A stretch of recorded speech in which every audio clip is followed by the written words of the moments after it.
नमस्कार दोस्तों, कैसे हैं आप लोग। मेरा नाम है अर्षित द्विवेदी। एक और वीडियो में आपका स्वागत है। यूनिवर्सल बेसिक इनकम को यहाँ पे समझने की कोशिश करेंगे। रिसेंटली वेस्ट बंगाल में इलेक्शंस अनाउंस हुए हैं और वेस्ट बंगाल की चीफ मिनिस्टर ममता बनर्जी जी ने, जिनको हम लोग प्यार से दीदी भी बोलते हैं, इन्होंने जो रिलीज किया है तृणमूल कांग्रेस का मैनिफेस्टो। एक पार्टी का पॉलिटिकल मैनिफेस्टो क्या बोलता है कि भाई अगर आप हमको वोट देते हैं तो हम आपके लिए ये करेंगे। तृणमूल कांग्रेस के मैनिफेस्टो में, जो कि 2021 के असेंबली पोल्स का मैनिफेस्टो है, इसमें यह बोला गया है कि भाई हर तृणमूल कांग्रेस हर वेस्ट बंगाल के रहने वाले पर्सन को डोर स्टेप पे पब्लिक डिस्ट्रीब्यूशन सिस्टम के अंदर राशन डिलीवर किए जाएंगे। दूसरा, हर फैमिली को वेस्ट बंगाल के अंदर यूनिवर्सल बेसिक इनकम मिलेगी। तो भाई इस यूनिवर्सल बेसिक इनकम वाली स्कीम के अंदर जितनी भी जनरल कैटेगरी की पॉपुलेशन है उसकी फैमिली को 500 रुपए प्रति महीना मिलेगा और SC ST पॉपुलेशन वाली फैमिलीज को 1000 रुपए प्रति महीना मिलेगा। तो ये 500 रुपया और 1000 रुपया बिना किसी कंडीशन के तृणमूल कांग्रेस की सरकार देगी लोगों को, अगर इनको आप जिताते हो तो ऑब्वियस सी बात है यूनिवर्सल बेसिक इनकम यहाँ पे फिर से न्यूज में आ गया है।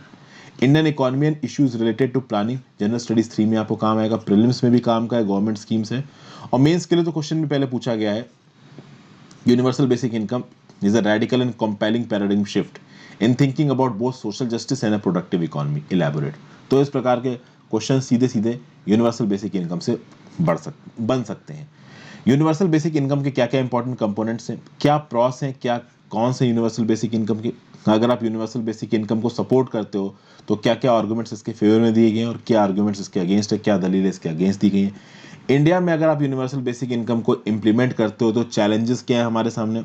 दुनिया के ऐसे कौन कौन से देश हैं जिन्होंने यूनिवर्सल बेसिक इनकम को या तो इम्प्लीमेंट कर दिया है या इनका ट्रायल शुरू किया है सक्सेसफुली, और क्या इंडिया में ऐसी कोई स्कीम है जो थोड़ा थोड़ा यूनिवर्सल बेसिक इनकम जैसी है। इन सब सवालों पे हम लोग यहाँ पे बातचीत करेंगे। आगे बढ़ने से पहले वीडियो पर लाइक का बटन, आप हेल्प करने के लिए ज्वाइन बटन दबा सकते हैं। चाहे NCERT की वीडियोस हो, आपकी लक्ष्मीकांत की पॉलिटी हो, स्पेक्ट्रम की मॉडर्न हिस्ट्री हो, ठीक है, रश्मेश सिंह की इकोनॉमिक्स हो, ये सारी वीडियोस मैंने फ्री ऑफ कॉस्ट आपके लिए बना रखी है। आप मेरे प्लेलिस्ट सेक्शन में जाके दे सकते हैं। एनवायरमेंट एंड इकोलॉजी, ज्योग्राफी, ये सब जो इंपॉर्टेंट टॉपिक्स हैं GS के, वो आपके ऑलरेडी कवर हो रखे हैं। तो आप ज्वाइन बटन दबा के हेल्प कर सकते हो। इंस्टाग्राम पे फॉलो कर लीजिए। समय समय पे आने पे मैं आपके जो भी जवाब आते हैं इंस्टाग्राम पे उनको आंसर करूंगा। टेलीग्राम ग्रुप ज्वाइन कर लीजिए इस लेक्चर की PDF के लिए, और जो भी मैं करंट अफेयर्स के लेक्चर्स बनाता हूँ उनकी नोटिफिकेशन के लिए। अब बात करते हैं यूनिवर्सल बेसिक इनकम की। ये एक गवर्नमेंट प्रोग्राम है जिसमें every adult citizen receives a set amount of money on a regular basis. हर देश के नागरिक को कुछ लिमिटेड अमाउंट ऑफ पैसा रेगुलर बेसिस पे दिया जाएगा यूनिवर्सल बेसिक इनकम के अंदर। गोल क्या है इसका? गोल ये है कि भैया हमको एक्सट्रीम गरीबी को खत्म करना है, और एक्सट्रीम गरीबी को खत्म करने का सबसे अच्छा तरीका क्या है कि जो नीड बेस्ड सोशल प्रोग्राम्स है, for example MNREGA program, for example Pahal direct benefit transfer program, कि आपने LPG लिया, LPG में आपने पूरा पेमेंट कर दिया, बाद में जितना सब्सिडी वो आपके अकाउंट में आ गई। तो इस प्रकार के जो सोशल प्रोग्राम्स हैं, इसमें जो खर्चा होगा सरकार का, उस खर्चे को खत्म करके जितना पैसा सरकार के पास बचता है उससे पैसा सीधे सीधे लोगों के हाथ में बांट दिया जाए। ये बोला जाता है यूनिवर्सल बेसिक इनकम को। किसी भी प्रकार की कंडीशन आपके ऊपर इंपोज ना की जाए जब आपको यूनिवर्सल बेसिक इनकम दी जाए। ऑब्वियस सी बात है, एक छोटी कंडीशन ये हो सकती है कि जो ज्यादा अमीर है उनको आप मत दो, गरीब जनता को दो। यूनिवर्सल बेसिक इनकम का आइडिया कहां से आया? आइडिया काफी पुराना है। 16वीं शताब्दी में English philosopher statesman Thomas More ने अपने एक पब्लिकेशन यूटोपिया में यूनिवर्सल बेसिक इनकम की बात की थी। फिर थॉमस पेन नाम के एक पैम्फलेटियर थे, मतलब पैम्फलेट्स में अपने आइडियाज को लिख के ये लोगों में छापते थे। कहीं ना कहीं अमेरिकन रेवोल्यूशन के आइडियाज को फैलाने में थॉमस पेन ने एक मेजर रोल प्ले किया है। और थॉमस पेन ने एक टैक्स प्लान प्रपोज किया था जिसमें ये बोला था कि सरकार के पास जो भी रेवेन्यूज आएंगे उससे सरकार एक लिमिटेड अमाउंट ऑफ इनकम देगी हर आदमी को, चाहे वो इंसान अमीर हो चाहे वो इंसान गरीब हो। और मार्टिन ल्यूथर किंग जूनियर, जो कि अमेरिका के एक बहुत बड़े सिविल, आप कह सकते हो सिविल सोसाइटी के एक्टिविस्ट रहे हैं, इन्होंने ये बोला है। और हाँ, ब्लैक मूवमेंट के बहुत बड़े आप कह सकते हो प्रोपाउंडर रहे हैं mister Martin Luther king. Martin Luther king के समय पे स्लेवरी अमेरिकन सोसाइटी का एक बहुत बड़ा आप कह सकते हो कर्ज थी, कैंसर थी। और कहीं ना कहीं मार्टिन ल्यूथर किंग ने स्लेवरी के अगेंस्ट बात की है। ये जो ब्लैक पॉपुलेशन के अगेंस्ट अत्याचार होता है यूएस में, उसके अगेंस्ट बात की थी। इन्होंने अपनी किताब जो कि 1967 में पब्लिश हुई उसमें गारंटीड इनकम की बात की। इनकी किताब का नाम था where do we go from here, chaos और कम्युनिटी। यूनिवर्सल बेसिक इनकम की बात की जाए तो इसके कुछ कंपोनेंट्स देखते हैं। पहला कंपोनेंट है यूनिवर्सैलिटी, मतलब कि यूनिवर्सल बेसिक इनकम का जो इंटेंट है, इंटेंट ये है कि हर नागरिक को आप एक बेसिक इनकम प्रोवाइड करो, वो बेसिक इनकम उसकी ज़रूरत के हिसाब से होनी चाहिए। दूसरा अनकंडीशनैलिटी, जब भी आप किसी को कुछ इनकम प्रोवाइड कर रहे हो उसमें कोई कंडीशन मत लगाओ। तो सबको अगर बेसिक इनकम मिल रही है तो इररिस्पेक्ट ऑफ ऑल कंडीशंस मिलनी चाहिए। तो ये नहीं है कि उसके ऊपर आपने 10 तरीके की कंडीशंस इंपोज कर दी, जैसे कि फॉर एग्जांपल अभी के लिए जो सोशल सेक्टर की स्कीम्स चलती हैं उसमें कंडीशंस इंपोज होती हैं, लेकिन यूनिवर्सल बेसिक इनकम के केस में कोई भी कंडीशन इंपोज नहीं होती। फिर पीरियोडिक, मतलब पीरियोडिक रेगुलर इंटरवल्स पे पैसा जाता रहेगा लोगों के पास यूनिवर्सल बेसिक इनकम के अंदर। और पेमेंट इन कैश, यहाँ पे पैसा कैश फॉर्म में किया जाएगा। हालांकि मैं ये नहीं कह रहा हूँ फिजिकल कैश, हो सकता है आपके अकाउंट में दे दिया जाए, आप एटीएम से जाके बैंक से निकालो तो वो भी कैश ही बोला जा रहा है। मतलब किसी प्रकार के फूड वाउचर और सर्विस कूपन नहीं है कि आपको फूड वाउचर दे दिया और आप कैंटीन में जाके इतने रुपए खाना खा सकते हो, नहीं। आपको पैसा इन कैश दिया गया है, आप उसको खाने पे खत्म करो, चाहे आप उसको अपने बच्चों की पढ़ाइयों में खत्म करो, चाहे आप अपनी दवाइयाँ खरीदने में खत्म करो, चाहे आप जाके दारू के ठेके पे शराब पी लो, आप अपने हिसाब से कहीं पे भी खत्म कर सकते हो। बेनिफिट्स क्या है यूनिवर्सल बेसिक इनकम के? पहला बेनिफिट तो ये है कि सिक्योर्ड इनकम। जैसे इंसान नौकरी चाहता है, नौकरी क्यों चाहता है? क्योंकि नौकरी में उसको पता है कि भाई हर महीने के एंड पे मेरे पास तनख्वाह आ जाएगी। उसी प्रकार से यूनिवर्सल बेसिक इनकम में हर इंडिविजुअल के पास एक इनकम का सोर्स फिक्स हो जाएगा। इससे कहीं ना कहीं गरीबी कम होगी और कहीं ना कहीं जो सोसाइटी में इनकम को लेके इनइक्वालिटी है वो भी कम होगी। हर गरीब की परचेजिंग पावर बढ़ेगी, मतलब उस गरीब की चीज़ों को खरीदने की जो काबिलियत है वो बढ़ेगी। और जब उस गरीब के पास पैसा आएगा तो इकोनॉमी में एग्रीगेट डिमांड भी बढ़ेगी, क्योंकि ऑब्वियस सी बात है जब गरीबों के पास पैसा आएगा तो गरीब मार्केट में जाके तो पैसा खत्म करेगा, और मार्केट में जाके पैसा खत्म करेगा तो डिमांड बढ़ेगी। और यूनिवर्सल बेसिक इनकम की खास बात यहाँ पे ये है कि इसमें कोई आइडेंटिफिकेशन नहीं करना है, मतलब आपको ये पता नहीं करना है कि आदमी गरीब है या पुअर है। अगर सबको पैसा देना है तो आप सबको पैसा दे सकते हो। आप बस ये चेक करोगे कि भाई ये भारत का नागरिक है कि नहीं है, और वो चेक करना बहुत आसान है। आप आधार या किसी भी और, मतलब वोटर आईडी प्रूफ किसी भी और आईडी कार्ड के बेसिस पे आप चेक कर सकते हो, और उसके बेसिस पे आप आराम से लोगों को दे सकते हो उनका जो भी यूनिवर्सल बेसिक इनकम है। यूनिवर्सल बेसिक इनकम के फायदे क्या बताए जा रहे हैं? वेस्टेज ऑफ गवर्नमेंट रेवेन्यू नहीं होगा, क्योंकि क्या होता है कि बेनिफिशरीज को आइडेंटिफाई करने में काफी पैसा खत्म होता है और समय भी लगता है। तो बेनिफिशरीज को आइडेंटिफाई करने में जो समय और पैसा लगता है उसको यहाँ पे बचाया जा सकता है। तो यहाँ पे कुछ प्रॉस और कॉन्स लिखे हैं। कॉन्स मैं आपको बता देता हूँ जो कमियां हैं, हालांकि ये कमियां हम आगे आने वाली स्लाइड्स में भी बात करेंगे। सिंपल कमियां ये है कि अगर लोगों के हाथ में जरूरत से ज्यादा पैसा आएगा, एकदम से वो मार्केट में खत्म करेंगे तो महंगाई बढ़ सकती, इन्फ्लेशन बढ़ सकता है। ठीक है भाई। दूसरा, जो पैसा दिया जाएगा यूनिवर्सल बेसिक इनकम के अंदर वो कम होगा। कम पैसा दिया जाएगा, एकदम से लोगों के हाथ में पैसा आएगा, वो खर्च करेंगे तो इन्फ्लेशन बढ़ेगा। इन्फ्लेशन बढ़ रहा है और जो आप लोगों को पैसा दे रहे हो वो उतना ही है, तो जो स्टैंडर्ड ऑफ लिविंग है वो जरूरी नहीं है बढ़ जाए। अब ये 500 रुपया 1000 रुपया प्रति महीना किसी गरीब फैमिली को दे भी देते हो तो कोई रेवोल्यूशनरी तरीके से उनका स्टैंडर्ड ऑफ लिविंग बढ़ने वाला नहीं है, बस थोड़ी मदद हो जाएगी। ठीक है भाई।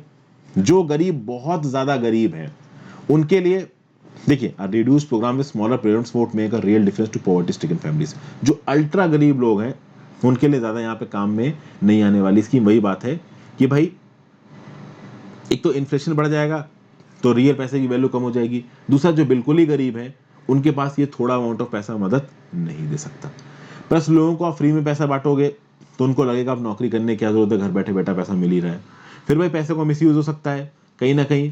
जो मेल मेंबर्स हैं वो शराब वराब पीने में पैसा खत्म कर सकते हैं, तो शराब पी रहे हैं आके घर में बीवी बच्चों को मार रहे हैं, इस प्रकार की चीजें हो सकती हैं। कुछ काम वाम नहीं कर रहे, पहले जो काम करने जाते थे मनरेगा के अंदर वो घर बैठे बैठे शराब पी रहे हैं।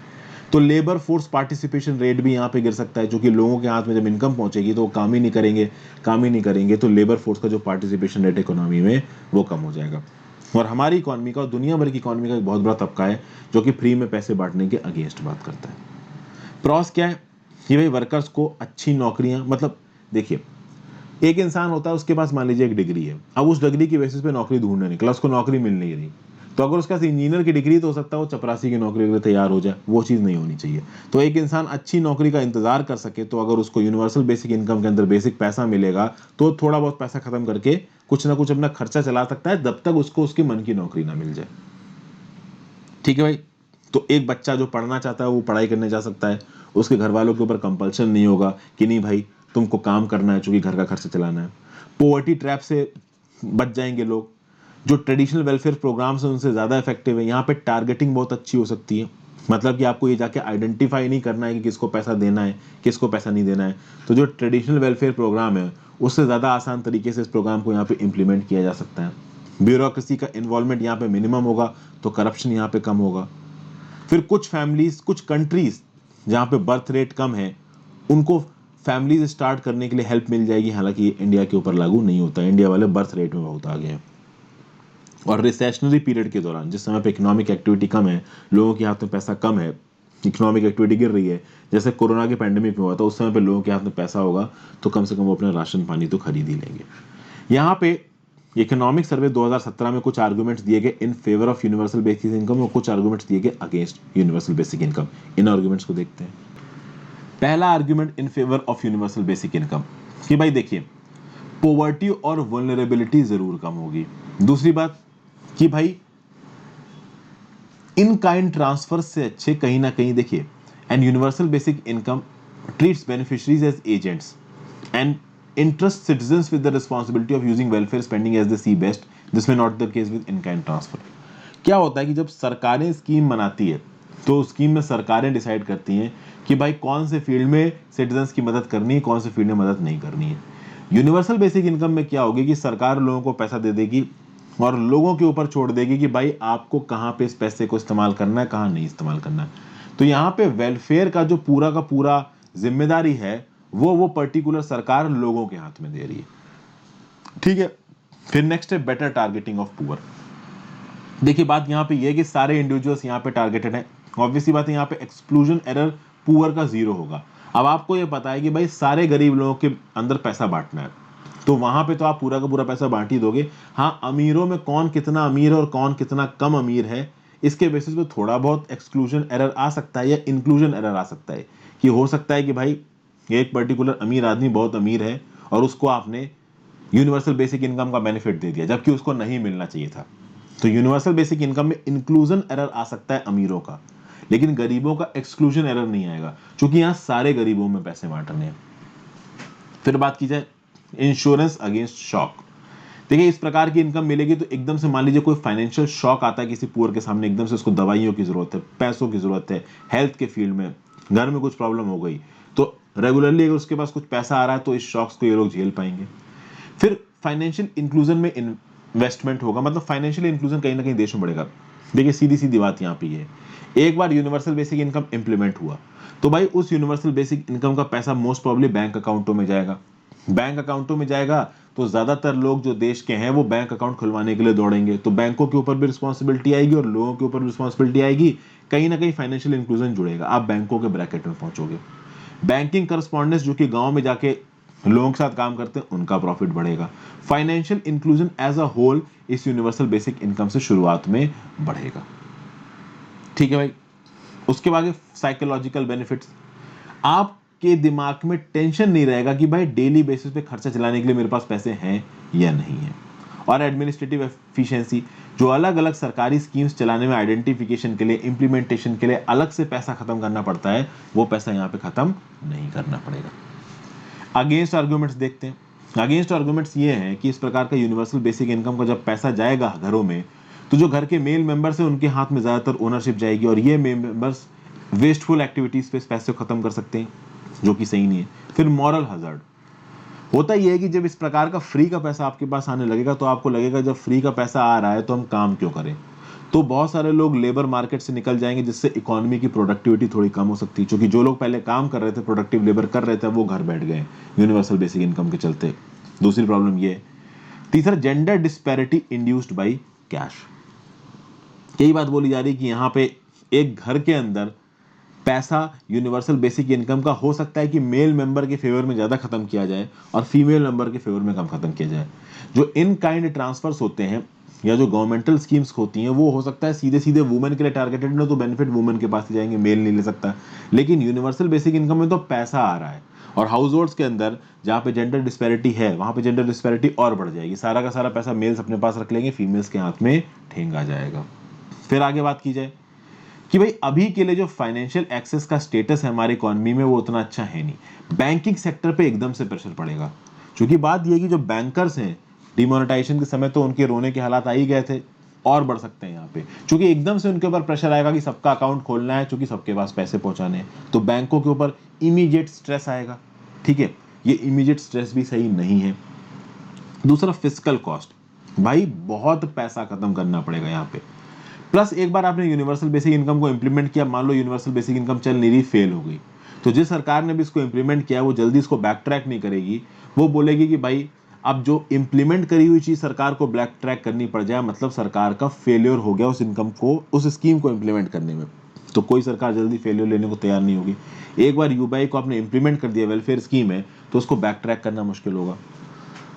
दूसरा भाई, political economy of universality, universality नहीं आ सकती यूनिवर्सल बेसिक इनकम में। आप state welfare for the poor के लिए तो पैसा दे सकते हो फ्री में, लेकिन रिच इंडिविजुअल्स को आप यहाँ पे पैसा नहीं दे सकते, तो यूनिवर्सैलिटी वाला एलिमेंट यूनिवर्सल बेसिक इनकम में नहीं आ पाएगा। दूसरा, एक्सपोजर टू मार्केट रिस्क, मान लो आपको यूनिवर्सल बेसिक इनकम के अंदर 10,000 रुपए मिल रहे हैं प्रति महीने, हालांकि 10,000 में ज्यादा बोल गया हूं, मान लीजिए 1,000 रुपए मिल रहे हैं प्रति महीने। अब एकदम से पैसा आपके हाथ में आया, बहुत सारे लोगों के हाथ में गया, उन्होंने ज्यादा खरीदा, दाम बढ़ गए, तो जो गेहूं 20 रुपए प्रति किलो का मिल रहा था वो 25 रुपए प्रति किलो का मिलने लगा। लेकिन आपको अगले महीने भी जो पैसा मिलेगा महीने का वो तो 1,000 रुपए ही मिलेगा ना। तो 1,000 रुपए अगर आपको महीने पे मिल रहे थे, और कितना गेहूं आप खरीद पाते 20 रुपए प्रति केजी पे, और कितना आप खरीद पाओगे 25 रुपए प्रति केजी पे, यानी चीजों के दाम बढ़ेंगे, इन्फ्लेशन बढ़ेगा, लेकिन जितना पैसा मिल रहा है वो उतना ही रहने वाला है। तो ओवरऑल आपकी परचेजिंग पावर कैपेसिटी कम हो जाएगी, मतलब मार्केट फ्लक्चुएशंस प्रोन नहीं है यूनिवर्सल बेसिक इनकम। जो नॉर्मल स्कीमें चलाई जाती हैं वो मार्केट फ्लक्चुएशन प्रोन होती हैं।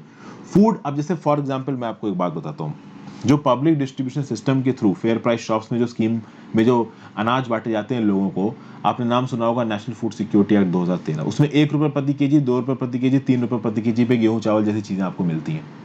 तो उनका मार्केट में रेट चाहे 25 रुपए चल रहा हो, चाहे 30 रुपए चल रहा हो, चाहे 50 रुपए प्रति केजी मिल रहा हो, आपको एनएफएसए के अंदर वो 1 रुपए, 2 रुपए, 3 रुपए प्रति केजी का ही मिलेगा।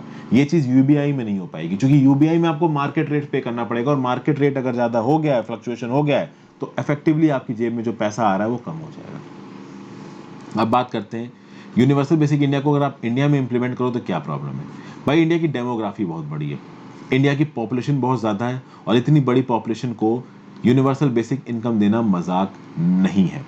कहीं ना कहीं हमारे यहाँ पे कैपिटल इन्वेस्टमेंट्स के लिए भी पैसा चाहिए, जैसे रेलवेज के अपग्रेडेशन के लिए, इलेक्ट्रिसिटी के लिए, क्लाइमेट चेंज को बदलने के लिए, रेन्यूएबल एनर्जी के लिए भी पैसा चाहिए। अभी इतने कैपिटल इन्वेस्टमेंट करने के बाद यूनिवर्सल बेसिक इनकम में पैसा देने के लिए बचेगा नहीं बचेगा, कह नहीं सकते।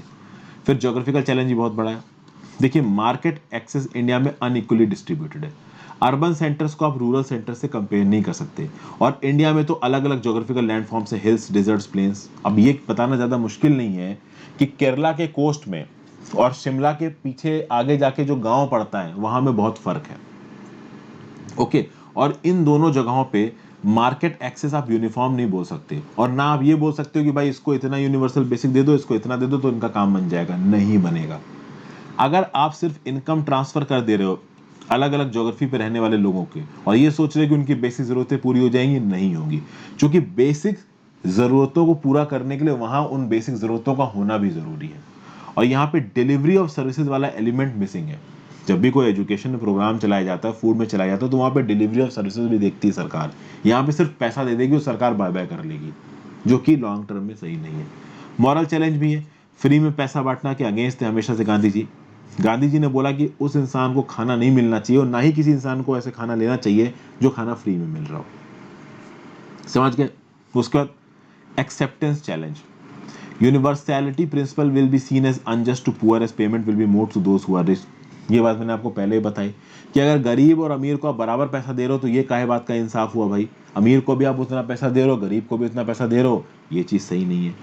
फिर बैंकिंग चैलेंज, भैया यूबीआई को इंडिया में इंप्लीमेंट करने के लिए हमारा बैंकिंग सेक्टर तैयार नहीं है। फाइनेंशियल इंक्लूजन इंडिया में बहुत कम है। अगर आप इकोनॉमिक सर्वे की बात करो तो इकोनॉमिक सर्वे ये बोलता हो कि जैम ट्रिनिटी, जनधन, आधार, मोबाइल सिस्टम्स एफिशिएंटली काम करने चाहिए, तभी यूबीआई किसी प्रकार का इंडिया में इंप्लीमेंट हो पाएगा, नहीं तो नहीं इंप्लीमेंट हो पाएगा।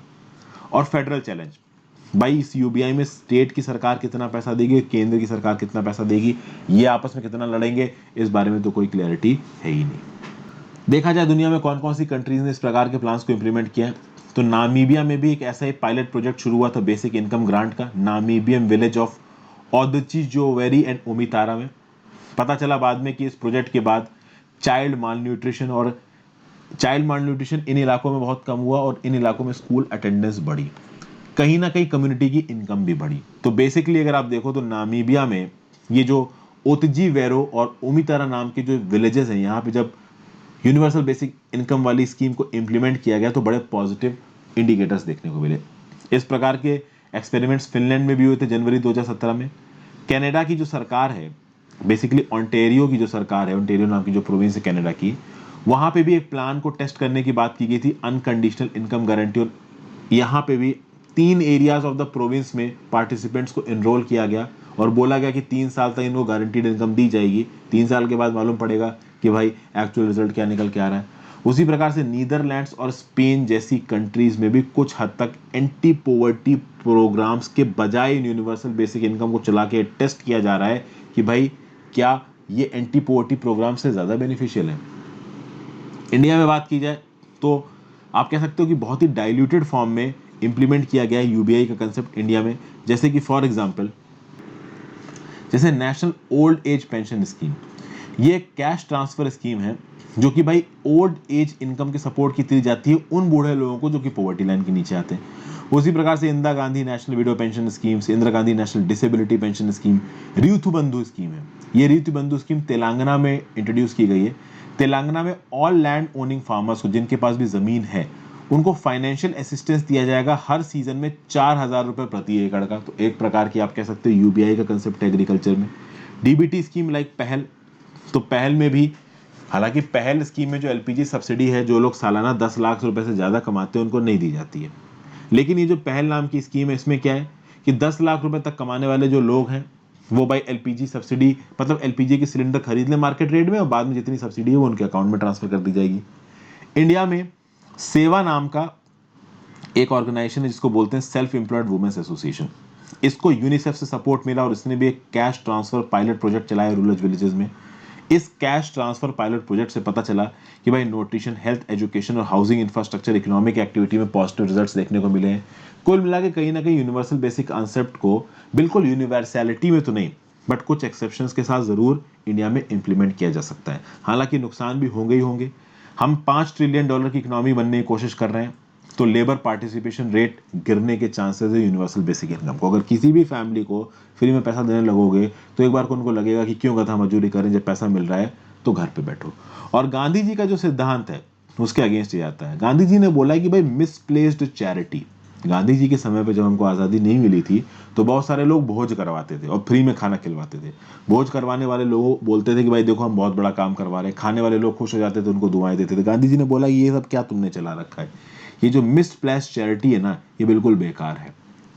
ये मिसप्लेस्ड चैरिटी कोई भी वेल्थ नहीं जोड़ती कंट्री को, ना ही कोई मटेरियल वेल्थ, ना ही कोई स्पिरिचुअल वेल्थ।